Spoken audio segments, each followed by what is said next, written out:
get a lot more done every day than I did even like a year or so ago.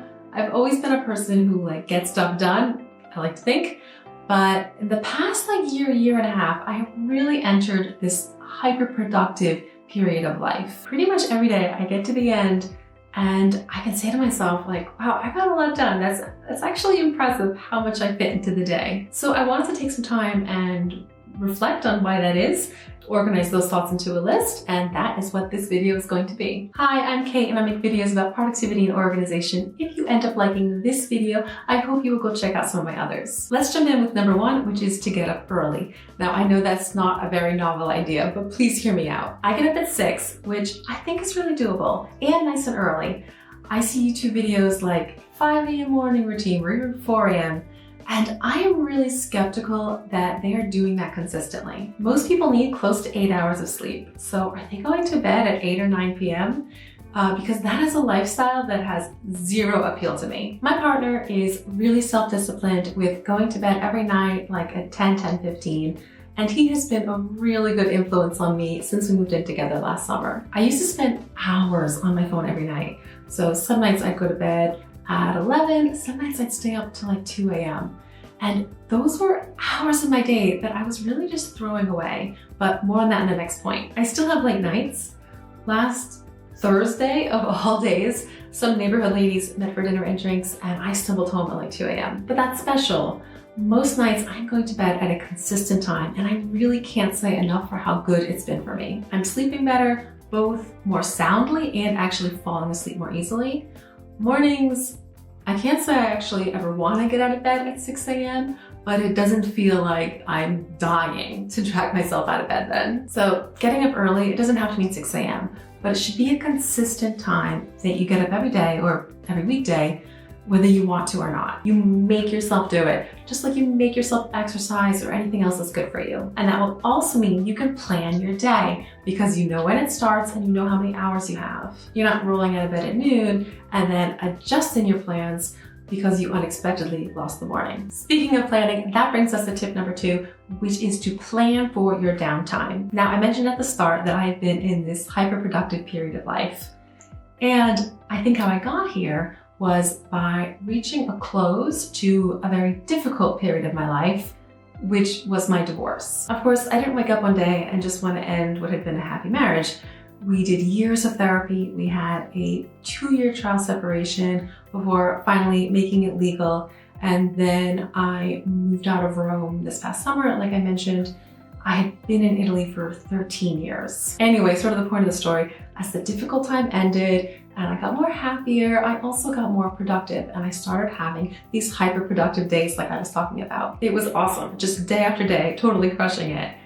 But after like a week, I started to notice myself kind of just staring off into space or, scrolling my phone when I didn't mean to be doing it. What had happened was I was planning my days so like perfectly efficient.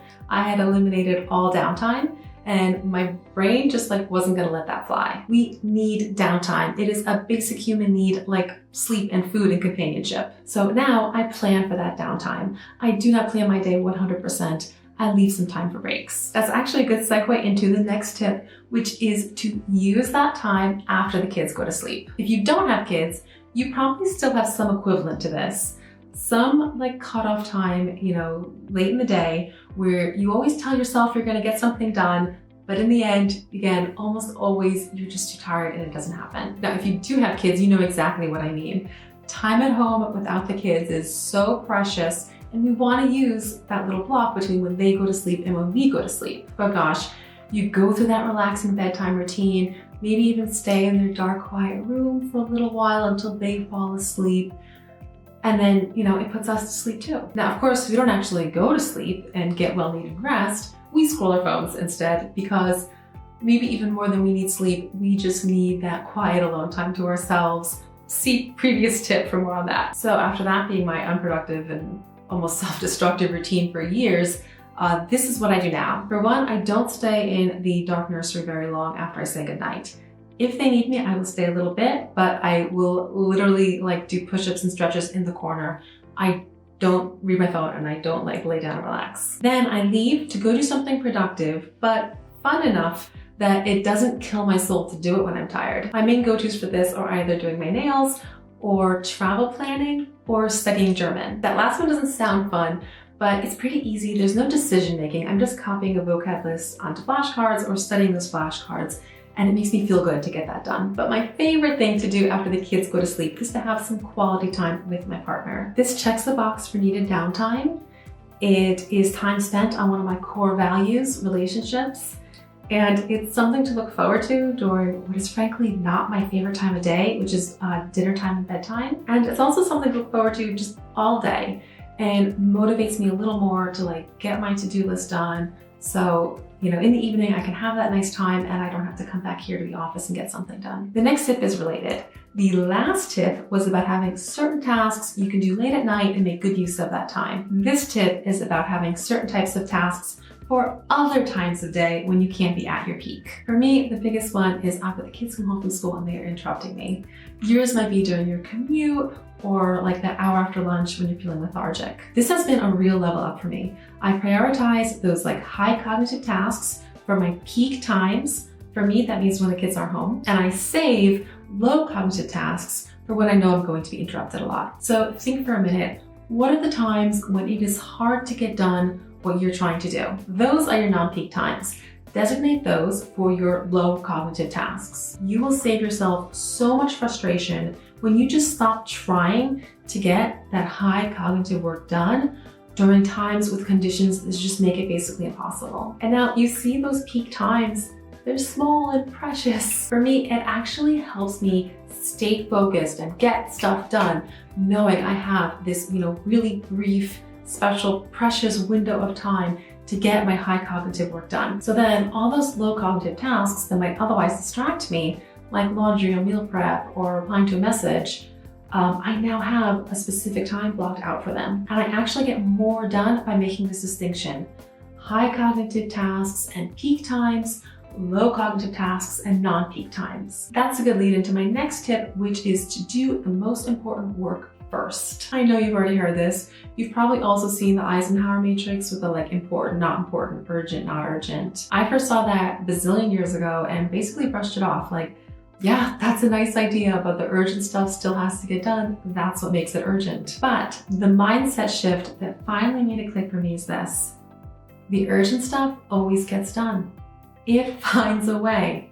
It gets done. So you do not have to do it first. So to help with this, I stole the ABC 123 notation from the Franklin Covey planner system. Franklin Covey is an old school planner company. I made a video about them. It's like my best performing video ever if you want to check it out. Anyway, the Franklin in Franklin Covey comes from Benjamin Franklin and refers to his, life values, and starting from values, then setting goals, and then setting tasks. And then in your planner, next to the tasks that strongly align to your values, you put an A next to those.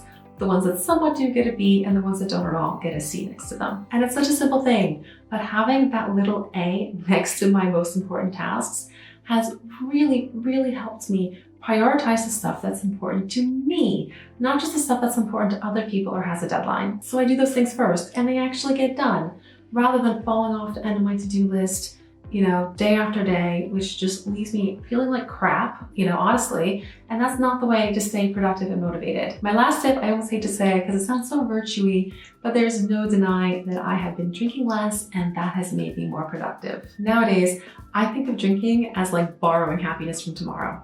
And sometimes that's worth it. Like a great night out with friends is totally worth a little cash advance on tomorrow's happiness. But if it's just like some wine with dinner, I'm doing that a lot less and never more than one glass. I'm doing this mostly because I'm excited for what I'm doing the next day.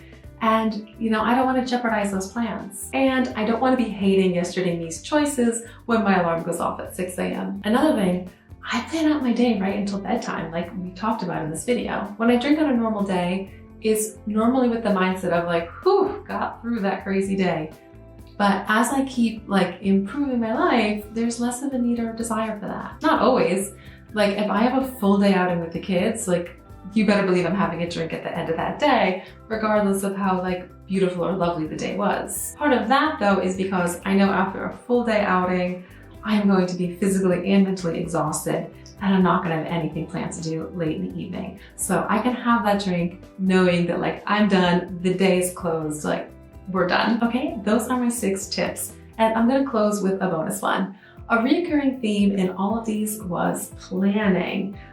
Getting up consistently to be able to plan your morning, distinguishing high and low cognitive tasks, and scheduling them for peak and non-peak times, respectfully, especially saving some low cognitive fun tasks for the evening, doing the stuff that's important to you first, and planning for downtime. Ooh, and not letting your body's need for downtime hijack your day or your bedtime, and taking care of yourself physically so you can be 100%. So if you don't have a good system for organizing your tasks and planning your day, it is not going to be easy to implement any of those. So that's really step 1. It's also what this YouTube channel is about. It's what I do professionally. I own a software company, Simply.Digital, which makes a task planner app, Simply Goals and Tasks. And I've been working on a paper planner for the past year.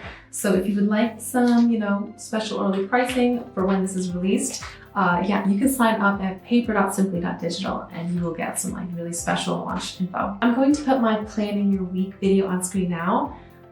If you are trying to optimize your time, that video really explains the bedrock of how I believe that's best done based on the 15, 20, depending if you count my years at Adobe experience, in this industry. Anyway, I hope you enjoyed this video. Thank you for watching all the way to the end. Hug, and I'll see you over in that week planning video. So, ciao!